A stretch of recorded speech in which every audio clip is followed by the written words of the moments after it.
When we speak about the Viking Age, we are often handed a polished image. Longships cutting through mist, warriors with iron discipline, explorers pushing into unknown seas. We are told about courage, trade routes, sagas, and gods, but every expansion has a shadow, and in the Viking world, that shadow was built on human beings, especially women. Today, we are not here to sensationalize suffering.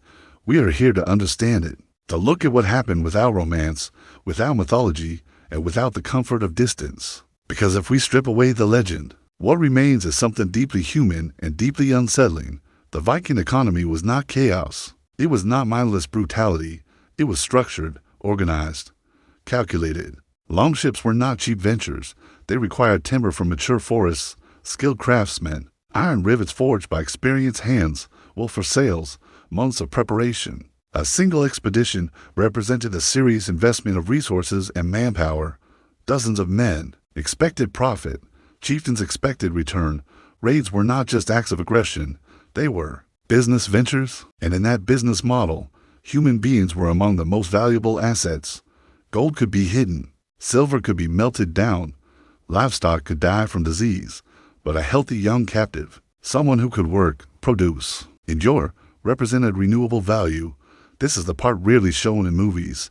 Captives were not random trophies, they were calculated acquisitions. Across Ireland, Britain, parts of continental Europe, and later along eastern trade routes, Viking groups targeted vulnerable settlements. Monasteries were especially attractive, not because of religious hatred, but because they were wealthy, isolated, and poorly defended, and within those settlements, certain people were more valuable than others. Young women, not because of cruelty alone, because of economics. A young woman could work in a household.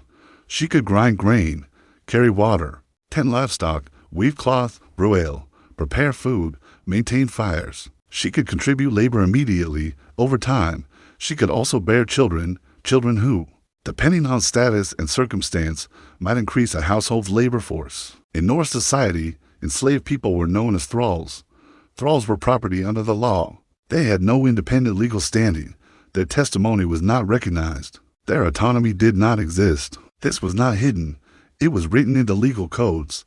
The system did not pretend they were equal. It declared openly that they were not. Imagine the psychological shift required to survive that reality. To wake up one morning in your own home, knowing your family, your language, your land, and then, within days, find yourself in a place where your name has no meaning and your existence has been reduced to function. The trauma was not only physical, it was existential. The journey itself could take days or weeks. Longships were built for speed and flexibility, not comfort. Captives were transported alongside crews and supplies. Space was limited. Food was rationed. Exposure to cold sea winds, wet clothing, exhaustion. These were constants. For some, the voyage ended in Scandinavian ports such as Hedeby or Birka. For others, it was only the beginning.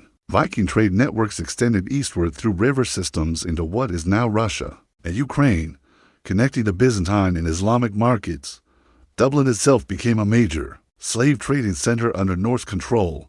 This was not isolated brutality, it was an integrated trade system. At once sold, a woman's life depended entirely on the household that acquired her. In many cases, enslaved women performed relentless domestic labor. Grinding grain was physically punishing work. Archaeological evidence from skeletal remains shows worn joints, spinal compression, dental erosion, the marks of years spent processing food manually, carrying water, hauling wood, tending animals, cleaning, weaving. These tasks filled every hour of daylight. There were no wages, no rest days, no appeal. What is often misunderstood is that Norse households were not simple huts. They were economic units. Farms required constant maintenance. Survival in northern climates depended on preparation and efficiency. Every able body mattered, which meant that enslaved women were central to survival, but never equal participants in it. This created a psychological contradiction that is difficult to comprehend. You are essential, but you are not valued. You are needed, but you are not seen. In some households, enslaved women might be treated with relative stability if they proved reliable and productive. In rare cases, thralls could earn or be granted freedom. There are records of manumission, formal release from slavery, particularly in later periods. Influenced by Christian legal reforms, But freedom was not the norm. Dependence was. There is another reality that must be addressed carefully and honestly. In a society where thralls were property, enslaved women were vulnerable to exploitation. There were no legal protections, shielding them from the desires or decisions of their owners. Power imbalances were absolute. If a child was born to an enslaved woman and a free man, the child's status varied depending on recognition and circumstance. Some children were acknowledged and integrated at lower social levels. Others inherited enslaved status, much depended on the father's willingness to claim responsibility. This dynamic created tension within households. Free wives understood the hierarchy.